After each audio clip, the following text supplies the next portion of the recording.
I am so excited about this. One of my favorite actors, one of my favorite guys on the planet. Ladies and gentlemen, Simon Pegg.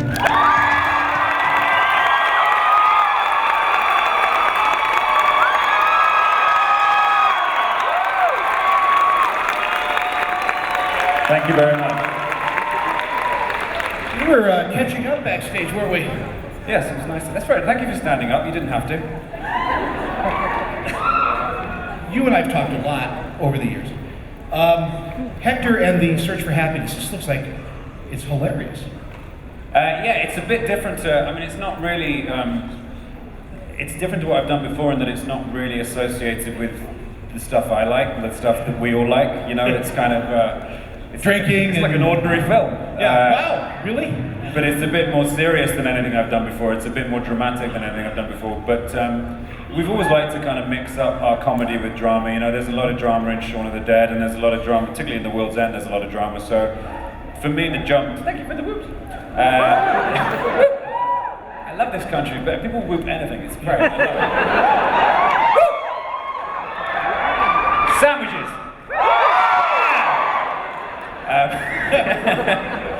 That's a lot of love for sandwiches. You better believe it, buddy! I already said. It was just a noise, but... Security? So yeah, Hector's coming out in September here. We're gonna, it's gonna be at the Toronto Film Festival, and then, yeah, it's a different side, you know, a different string to my bow. Yeah, and then Mission Impossible? Mission Impossible 5, yeah, that's gonna... That'll start shooting in end of August, and I'm very excited about that. Chris McQuarrie is directing, and it's all sort of going ahead now. It leaves in London, so. Well, we're going to start some questions up here in just a second, but you've only driven through Salt Lake. You've never actually stayed here. Me and Nick Frost came here on. Nice. Sandwiches. Not as much. I won't tell him it wasn't as loud as sandwiches, because he'll be offended.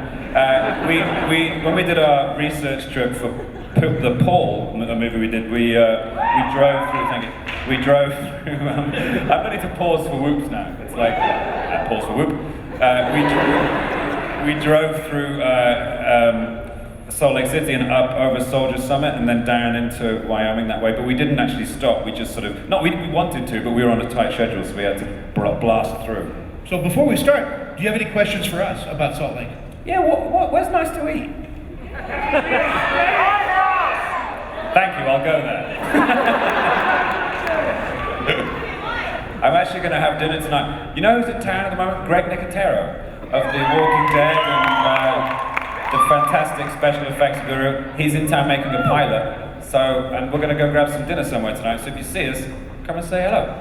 There's a little restaurant on 114 South and State Street called Toscano's. Well, I'm not going to go there now. Just a plug. We'll be in the Taco Bell on the corner of something. Taco Bell. We have many fine taco trucks too. Oh yeah? Yeah, just populate the area. Let's start, Mario. What was your favorite behind-the-scenes, funniest moment in Run Fat Boy Run? In Run Fat Boy Run? Yeah. That was a very fun movie to make, actually. Thank you for your question. It was laughter every day. Tandy Newton, who was my co-star in that film, because it was a comedy, she felt the need to play lots of jokes on me. So she put like saran wrap over my toilet, and she shaped a Snickers bar into a poo and left it on the floor of my trailer. She stitched up the neck of my sweater. She is a pain in the behind, that woman. But yeah, there was a lot of fun, a lot of silliness, mainly Tandy's fault. Thank you. What was it like being in Star Trek, and could you give my friend Bree a shout out? She couldn't make it. Okay. I don't want any questions from anyone over 10, by the way, today. That's just, I don't want that rule. Being in Star Trek is an amazing experience. It's a privilege and a pleasure as a fan of the TV show and the subsequent films. To be in it is insane, and to work with people like Leonard Nimoy, who I've known all my life.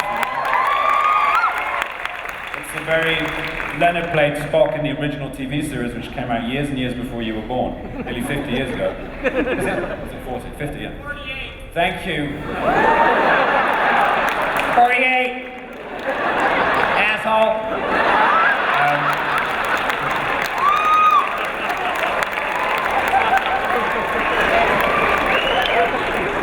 It's amazing to act with a character that you've known since you were a kid. You know, I meet a lot of actors, and I'm always impressed to meet actors I admire, but to be in a scene with a character you've known all your life is a peculiar thing. And so when Leonard looked at me, when we did the first Star Trek, in the first take, he went, "You are Montgomery Scott." I kind of went, and we had to do it again. And I remember a really funny moment. Me and Chris Pine were in a trailer. Leonard and Chris and me were doing a scene, and we were sharing a trailer because it was near the location. And Chris and I were sat in this trailer with Leonard. Leonard is 80-something. He's an incredible guy, so still full of life. But he was tired that day, and he just fell asleep in the chair with his ears. And Chris and I were just sat either side of Spock, who was snoring, just looking at each other like, what the hell is going on here? But it's interesting that, you know, Vulcans don't emote, but they do snore. And hi, Bree! Yo, Bree! Big shout out to Bree! Oh, finally, a 35-year-old, thank you. Do you think you could be good at Baggins? Do I think I'd be good at Bilbo Baggins? Well, that accolade goes to my very, very good friend Martin Freeman, who is one of my best friends in the world, and I am the godfather to his son, and he is someone who is a very, you know, a common figure in my life, and I love Martin, and I think that he is one of the greatest actors ever, genuinely.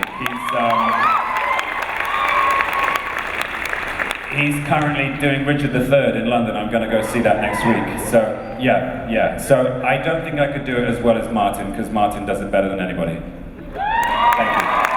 And that combination of Benedict Cumberbatch and him in Sherlock Holmes is amazing. Yeah. If you could be any character from any movie, which character would you be? That's a really good question. From any movie? Well, when I was a kid, when I was a 7-year-old kid, I wanted to be Luke Skywalker, obviously. And I know a lot of the cool boys wanted to be Han Solo, because Han is the coolest character on the planet. But because I was little and blonde, I wanted to be Luke.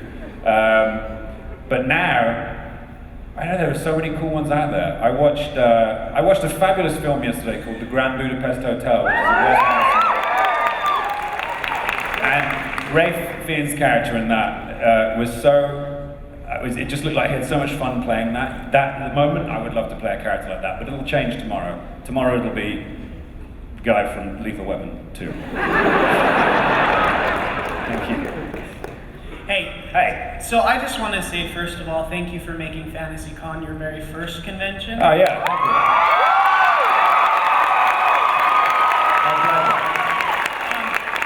So I was wondering if they brought back, or if there was talk of bringing Star Trek back to TV, would you reprise your role as Scotty? And could I get you to say, I like this ship?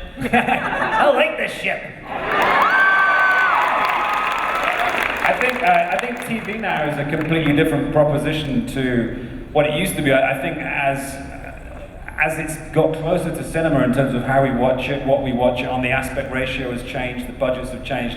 It's becoming a more and more attractive proposition for any actor to do, even for film actors who like to do sort of grander things, I guess, or bigger things.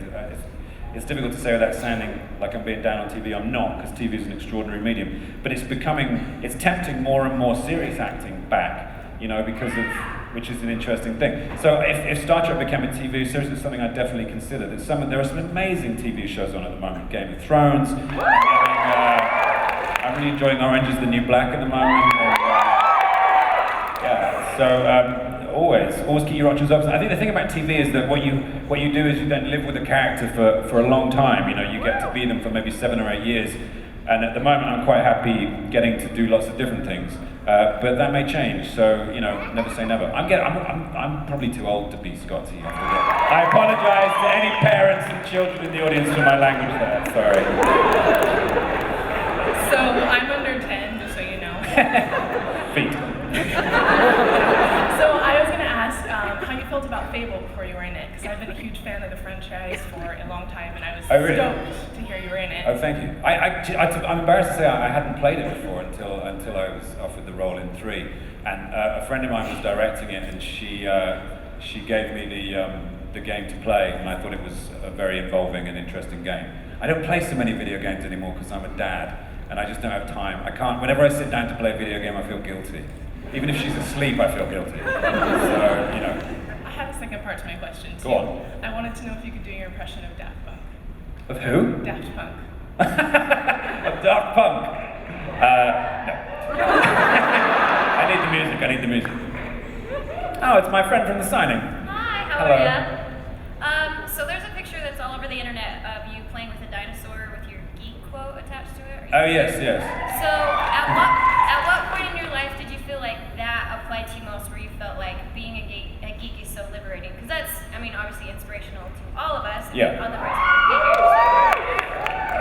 I don't know. I've always kind of felt like when you're a kid, you don't think about it at all, because it's very natural for children to be as enthusiastic as adults later become in their state of geekdom. And then you get slightly older and you realize that you know, you're still in love with something and you still want to talk about it and you still want to dress up like it and watch it hundreds of times. It's the older you get, the more you realize how okay it is to be like that. Do you know what I mean? And how you need to celebrate that thing and not feel weird about it. That's why these events are amazing, because we can all get together and just share that love, you know. And it's a brave and it's a very positive thing to just sort of be out about a passion that you have, you know, and not give a shit what anyone thinks about you for it, you know. There will always be people out there who kind of like, what is your problem? When, you know, they probably have things that they're geeky about, you know, sport or whatever. Football or something. But yeah, I think the older I got and the less, my love of stuff didn't diminish as I got older. I still loved, you know, I was 29 when The Phantom Menace came out, and it still made me that upset, do you know what I mean? So, it's kind of, it was that film. Thank you. Hi, Simon. Hi. I just want to say you're one of my favorite actors, and welcome. And one of my favorite movies is Hot Fuzz. My question is, we know you're kind of a prankster, and one of well-known is the Neutron Cream, but I wanted to know, whatever, you know, other sets or outside of set, what is your other favorite prank story? I'm really not a prankster. I'm kind of like, I work hard when I'm on set, you know, there's not much time usually for messing around. The Neutron Cream thing happened simply because it just spiraled out of control, and it wasn't just me, it was Pine, and it was the whole makeup department. I was sitting in makeup with Chris, and we were filming at this nuclear facility, and I said, Chris, have you got your cream on? And he's like, what? And I said, well, you know, because you'll get sunburned if you don't wear this cream. I was just saying it as a joke, and then he fell for it, and I kept him going for like an hour. And then every member of the cast subsequently became longer. So Anton, who came then to the location, we kept him going for like half a day, and he was worried because he walked on set, he didn't have it on, and he was complaining of health and safety. And then by the time we got Zach and Zoe, they were both like, it was like a good morning's worth of, and then we got everybody doing this on set because they had to shake the ions out of their fingertips. And then when it finally came down to Benedict, you know, well actually it was John and Carl Urban is going to get me so badly at some point because he promised it, and he doesn't. It took him 10 years to get back at Viggo Mortensen, and I know it's going to happen to me, you know. But it was a wonderful thing, and everybody was involved, the whole crew. You know, like Surly Grips that pushed the dolly, who probably wouldn't ever look at me before, would come up and like do little impros in front of the other actors about Neutron Cream, and it was this brilliant democratizing thing that just ended up being the most wonderful gag, and I got the blame for it. But the funniest moment was me and Chris were trying to figure out a way to get out of it, because Benedict was just like, he was so taken in by it that he complained at lunchtime that the reason he'd forgotten his lines was because of all the positive ions in the air.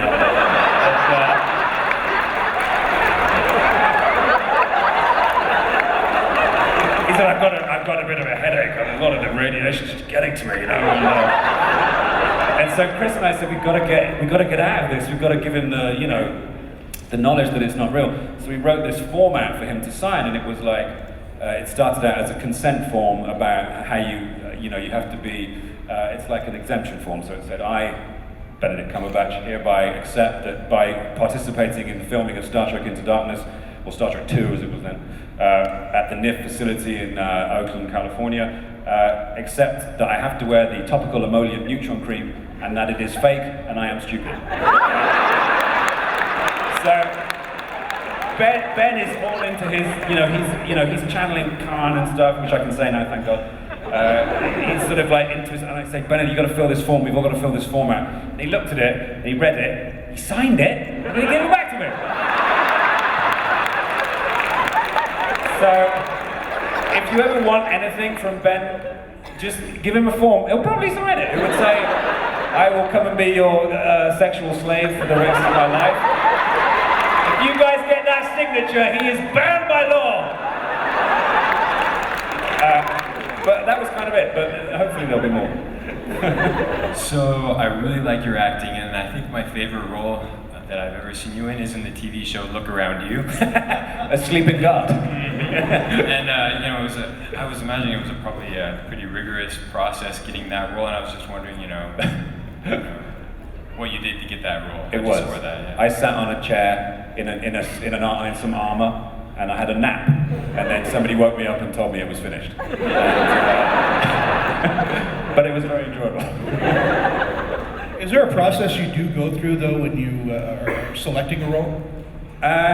Not really. I mean, I tend to pick things because of, well, two things: the script and who's involved. So, I didn't when I started working with J.J. Abrams, all I knew him from was Alias. I hadn't even seen Lost at that point. Lost had aired in the US, but it hadn't aired in the UK. And he called me and said, "Hey, do you want to be in Mission Impossible 3? Because that's the kind of thing, he'll do that, he'll just call you, he doesn't sort of go through agents, you just get an email." I got my Scotty thing, was just an email saying, "Do you want to be Scotty?" And I think it was because he cast a few people and he wasn't finding the right person, and I'll ask Pegg, he'll do it. He always says yes. So generally speaking, if it's a good script, and if the person, the fellow actors or the director is someone I really admire, that's a big deal, If I don't know the director, it's always got to be the script. Hello, buddy. I have a two-part question. Okay. Who did you have more fun playing as, Shaun, Nicholas Angel, or Gary King? That's a very good question. I had the most fun being Gary, because I love Gary King. I love him because he's such an ass, as we say, an ass. He was the first character that I played who was not that likable, And Edgar and I, when we were writing The World's End, were thinking how funny it would be to write a comedy about a suicidal alcoholic. And it doesn't really lend itself to comedy particularly, and we thought that was exciting. So, and to play Gary was just, all I had to do was go in to work and be annoying every day. And Nick Frost used to literally want to strangle me sometimes, because I would do stuff and he'd go, "Are you honestly going to do that on camera?" And I'd be like, yeah. So I'd say Nicholas Angel was, until the very last part of the film, was the least fun because he's very straight. I don't smile for 40 minutes in that movie, and it's really hard for me because I'm a mug. That's how I make my living, by pulling faces. And if I had to be so straight in that movie. And Shaun was wonderful, and I always have a big soft spot for Shaun, but back then we didn't even know if that film would get released or that we were going to make the day, and it was more of a slightly, we didn't have any real experience in filmmaking, so it was a bit more, I wouldn't say stressful, but a little more uncertain. I look back on it now and I remember what a great time I had, but because The World's End was the third in that series, it was nice to feel that we already had a ready-made, a bunch of people who wanted to come and see that movie, so that was a nice cushion. Okay, here's my second question. Greedy. If you pitted them all in a fight, who would win? I think probably Nicholas Angel he would take down Shaun after Shaun had knocked out Gary with the cricket bat. Gary can fight when he's drunk, but if he was sober, he probably wouldn't. Oh no, mind you, at the end he's a pretty good sword. I don't know, that would be a good... I'll tell you what, I'll go back and beat myself up and see who comes out. Hi, I was wondering what you look for in a story or a script before you choose what projects to be involved in.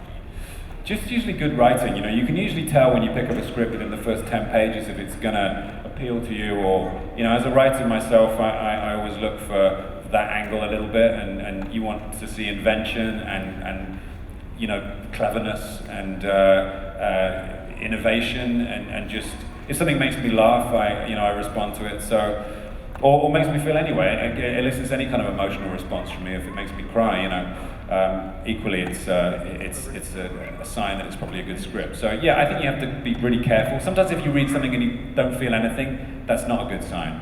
You have to be inspired in some way, I think. Thank you. Thank you.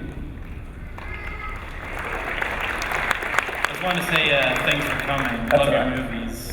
Just saw Fantastic Fear of Everything. Oh, thank you, yeah. That's on Netflix if you've not seen that.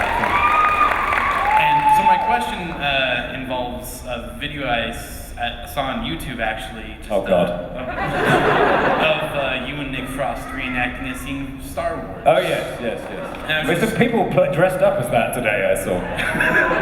And so I was just curious, like how often you do reenactments of your favorite movies like that, and like we just, you know, there isn't a cameraman around to film it. Well, weirdly enough, Nick and I became the friends that we are today 20 years ago because I met him through my girlfriend at the time, and we started hanging out. I really liked him, and we sort of clicked. But the moment that we really clicked was we were in an Indian restaurant, and one of us, I can't remember who it was, made the noise of the mouse droid from Star Wars, and it was like, whether it was me or him, just went beep, beep, beep, like that, and I looked across at him, and he looked at me, and there was this kind of chemistry in the air, and everything went into slow motion.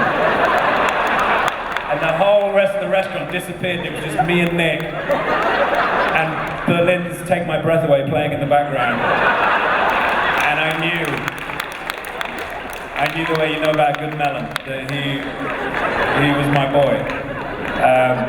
But yeah, we've been known to act stuff. We didn't want to do that sketch on that day. We were promoting Paul, and College Humor came along and said, oh, we got this great script, it's really funny. And Nick and I were like, yeah, right, whatever. Honestly, we were kind of in a bad mood, and we were like, we don't want to, do we have to do a sketch? Can't we just do an interview? Real divas, real horrible, you should hate us right now. And we read it, and we were like, okay, it's quite funny. And then, obviously, we got the costumes on, and it was enormously funny. So, big up and huge respect to College Humor for, coming to us with that idea. It was theirs, so we just sort of brought it to life.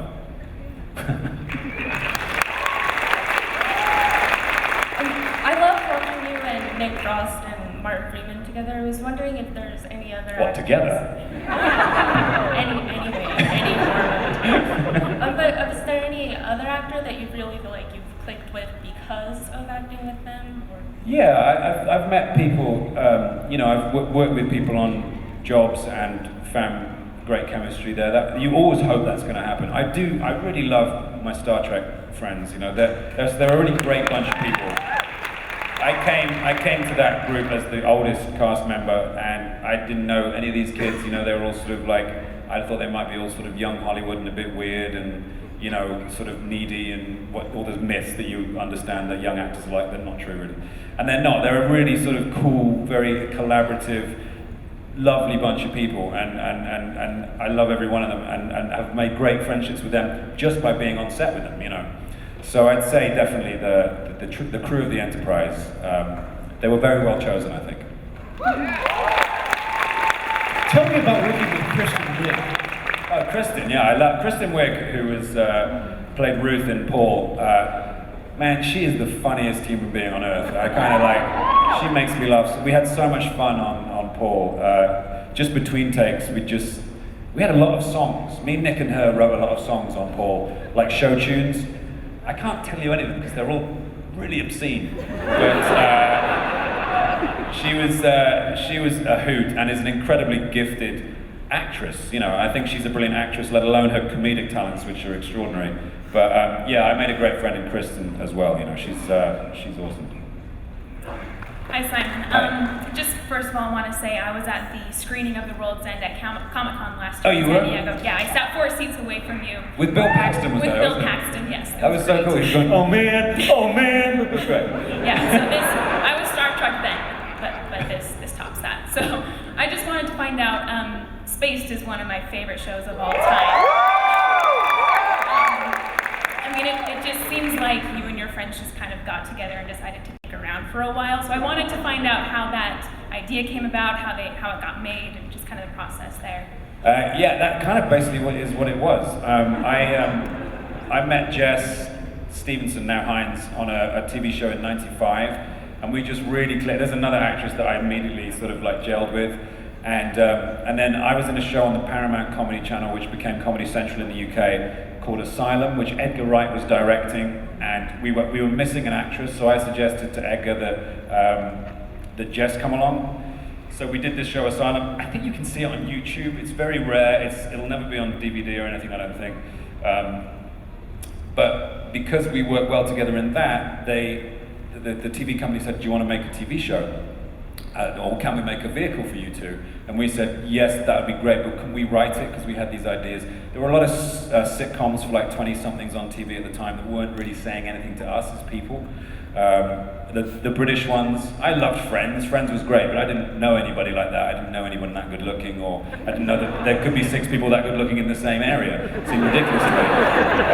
The chances were just too ridiculous. But particularly the British shows were just being written by 50-year-olds who had no idea what 20-somethings were into, and I really wanted to make a show that spoke directly to a very small group of people rather than trying to appeal to a lot of people. And so did Jess, and we love shows like Northern Exposure and the X-Files, obviously, just shows that are fundamentalized by a sort of relationship that's like will they, won't they, which is always a really dynamic thing to watch. So we figured, let's put that at the center with Tim and Daisy. And then build out from there, and I really wanted to express my sort of geekdom a little bit through Tim, and it's very interesting that going back to, I know I've gone about all the time, but the Phantom Menace came out just after we finished shooting the first series of Spaced, and before it went out. So there's a little, when they watch the trilogy, in one of those episodes, there's a thing that goes up that says 3 good Star Wars films later. That was put in after, because I'd just come back from New York crying, and yeah, but it was very much us sort of just, doing our own thing, and we were allowed to get on with it. Edgar came in because he was just this insanely gifted guy who was clearly going to be a film director one day, and we needed to get him immediately while he was still, small enough to do a tiny low-budget Channel 4 sitcom. And it just happened, and I look back on it very fondly. I'm very sorry we never got to do a 3rd season. It wasn't because they didn't want it, they did want it, but time and circumstance and Shaun of the Dead, it just changed things a little bit. And then getting back together again just became harder and harder. And now, there'll never be more Spaced because we'll never get Edgar back to doing something as small as that. He's a film director. He always has been, and he should be directing films. He's one of the best out there. And we can't make Spaced without Edgar. So, but thank you for and I love that people have seen it here. That's great. Simon. Hey. First of all, it's a privilege having you here with us today. Thank you. But my question is, can we expect any more films from you and the team that made the Cornetto trilogy in the future? Oh, absolutely. Yes. Without a doubt. I think the only reason those 3 films became a sort of thematic trilogy, really, over the time is because we were dealing with certain things that were interesting us. Those films are bound by a specific criteria. They're all set in the UK, they're all set now, they all adopt a specific genre, and they're all about the kind of individual versus the collective. That's what connects those 3 films. The next film we do together won't have to be bound by any of those things, And we're already talking, I'm going to see Edgar tomorrow, and we're going to talk about it. We're going to talk about our next film tomorrow. So, which of those 3 films would make a great musical? I think Shaun of the Dead would make a great musical. I say that when I first came to Los Angeles to sort of have my meeting with my, the US agent as this kind of very parochial young English boy sort of out in LA thinking, oh, this is very strange. And this story requires me to curse, so please forgive me in advance. I sat down in this meeting at CAA I was with then, in this huge boardroom full of like suited guys and girls, and they all said hello, and then this one guy said, Simon, Shaun of the Dead, the musical. And I literally went, off. Thinking that he was joking, and he wasn't. So the whole place just went completely silent, like they thought they'd really offended me. But that's how we say hello in the UK.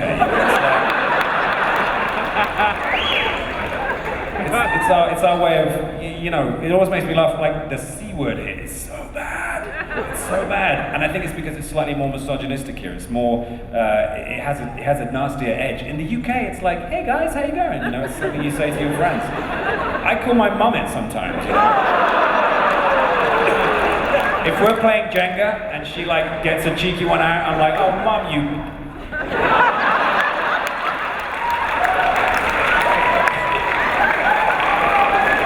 She is lost. Just mentioning Edgar, I want to say, obviously I'm a huge fan of him. I think he's absolutely one of the best artists in Hollywood right now. Agreed. As one of the few handful of people who's actually read his Ant-Man script, is there anything you can tell us about that? And if not, can you kind of let us know, unfortunately, what we're going to be missing out on? I don't know if that would be fair. It was written by Edgar and Joe Cornish, both of whom are superb writers. It was a really fun script, and things just didn't work out. And I'm very proud of Edgar for sticking to his guns and walking away, and also Marvel obviously want something that they want, and they should be respected for kind of like ensuring that their sort of brand specificity is maintained. So these things happen sometime. I know it's amiable, and it just had to be the way it is. Edgar's script was very fun, and it was very much an Edgar Wright movie. So them's the breaks, I guess. Hi. I saw you on All-Star Celebrity Bowling. Yes. We kicked their asses. You did. I was very impressed, if you forgot to know. Yeah. But Nick did this, like, he was covered in cobwebs. Oh, the cobwebs thing. Yes. Yeah. I thought it was hilarious. Yeah. I was wondering what your favorite impression that he's ever done is. With Nick? Oh. Yeah, and what your favorite impression to do is, and of course I will ask you to do it if possible. I couldn't possibly, the stuff that passes between Nick and I is only for Nick and I. Those things you have with your friends where if you were seen doing them in public or heard by anybody, you would be arrested. Nick actually, the character of Mike that Nick plays in Spaced was an impression that he used to do for me when we were kids, and he'd kind of like, I say kids, like in our early 20s. He would do this sort of slightly weird kind of military character, and I said to Nick, can I have that and put it in the show and you can play him? And that's how Nick became an actor. So I have to say Mike is my favorite of his impressions because it led to him leaving the food serving business and entering the people serving business. And that changed my life significantly. So as for mine, I don't know. Maybe Michael Caine probably, which is we always do on the thing on our DVDs of myself and Michael Caine speaks like this.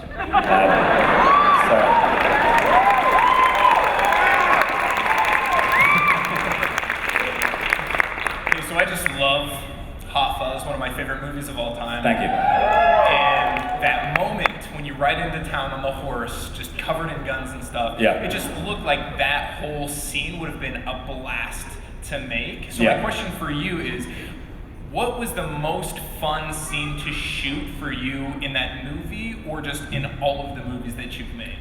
I've had so many kind of like great scenes. The last part of Hot Fuzz, the big high octane action sequence, was a lot of fun to shoot. We did a lot of running around and banging. Banging? That sounds bad. We did a lot of banging during the making of Hot Fuzz. But we were popular guys, what are you going to do? But my favorite thing I think I shot was in World's End, the fight in the Beehive pub, which was a huge, great big sprawling fight that was all set to 20 Seconds to Comply by Silver Bullet. And just all that, working with Brad Allen, who was our fight choreographer, you know, getting to do some, what we call pub foo, which is this fighting style, where we figured, like, if you get really drunk, you remember things from wrestling, and you remember things you've seen on the TV, and somehow you become really proficient at it. And that was our kind of like, that's what happens in the World's End. That shoot, and the fight in the bathroom as well, was just great fun. So yeah, I like fighting, but not for real, that's bad. And we're gonna have time for just a couple more questions. Sure. Hi, Simon. Hi. My question is that, since this is your first panel, yes. What question would you like us to ask you, or do you have a question for us? Wow, what question would I like you to ask me? Well, no pressure. I don't know. There have been so many lovely questions today that I think I'm fully sated. I think I'm absolutely full of questions. And but for you guys, let's not talk about me. What do you think about me?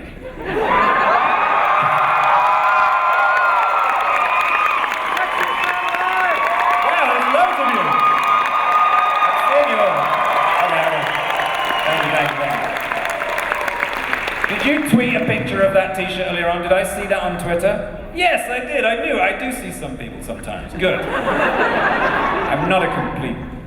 Hello there. Hi, Simon. I'm Kevin. Hi, Kevin. I absolutely love you. Oh, bless I'm a huge fan. I feel like your work is just super authentic and real. Thank you. And that's a very admirable quality. So I'm wondering how much of the work you do, or kind of the comedy, is based off like real experiences, or based off, you know, you. I think always our sort of mantra, myself and Egg, has always been write what you know. And I think if you are a writer, it's always good to start somewhere where you're comfortable, you know, where you have knowledge and awareness, and you can write about it with honesty. I think that's a really important thing. When you start guessing how people feel or what makes people laugh, you start to go wide of the mark, you get it wrong. Always go for what makes you laugh, what makes you sad, what makes you entertained. Start there. And you know, The Hot Fuzz was the hardest film to write for that reason, because we had to go and research with the police, we had to hang out with the police and learn it. For Shaun of the Dead, Nick and I have been sitting on the sofa talking about zombies for years, so we didn't have to, you know. And as far as the World's End concerned, you know, prior to, I don't drink actually, weirdly enough. This is quite a myth. People think that I'm a big drinker. I'm not. I haven't had a drink for like 4 years. But I think it's like AA. I'm Simon, and a lot of that heart in the World's End was, you know, was very raw and very real, and I think it's always good to talk about what you know, and then you'll connect with people. That was always our thing with space, is that if we can make one person sort of go, oh my God, I feel exactly like that, or I feel that way, it's much better than making a million people go, yeah, do you know what I mean? I'd always much rather one person be... There are references in space that are so obscure. There's a reference in space to like Scully's dog in the X-Files, which we knew that like only a handful of people would get it, but those people would be so pleased with themselves. It's worth it, you know? So yeah, be true, I think, is the key. I think my language has been really terrible today. Well, hi Simon. I'm going to bring us down a notch. Go on. Because we've been talking a lot about the comedic aspects here.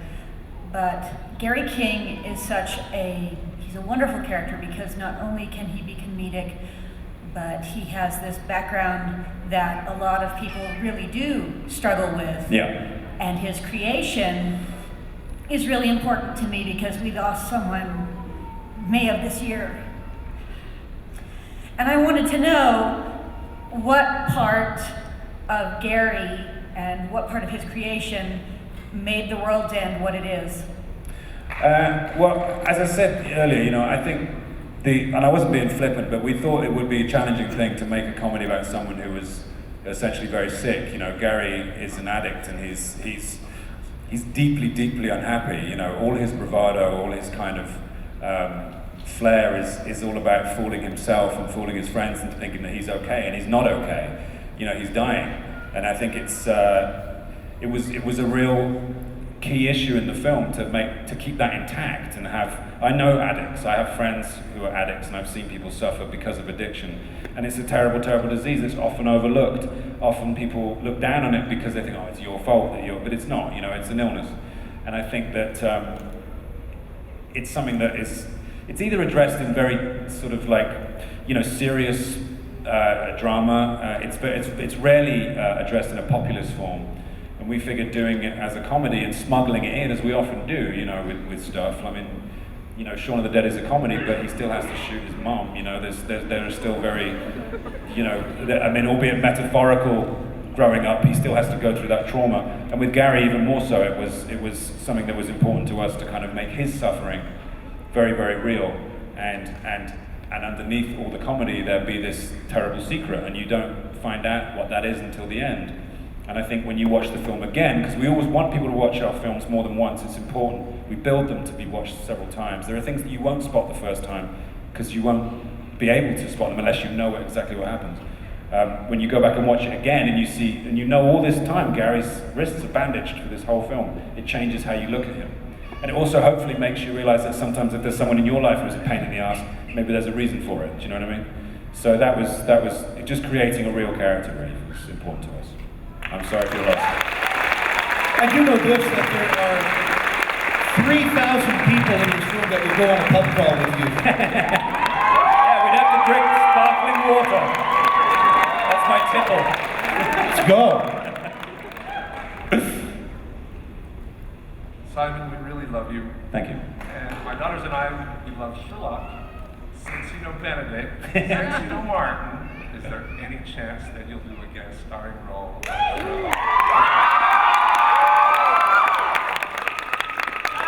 villain. As a villain?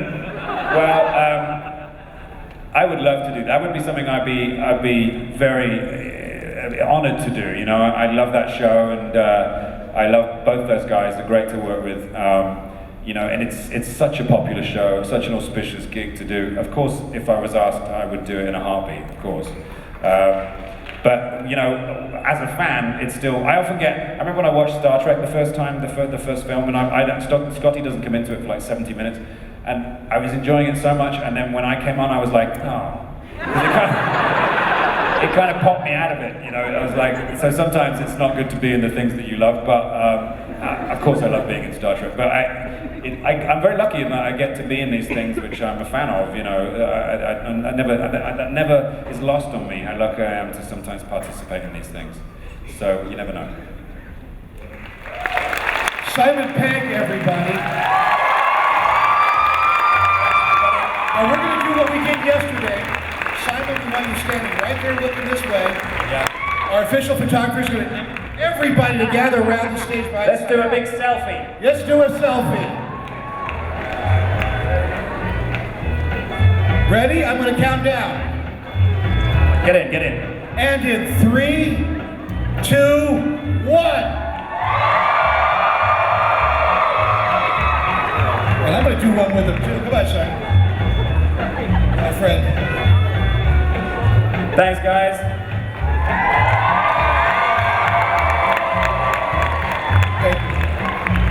Have a great convention.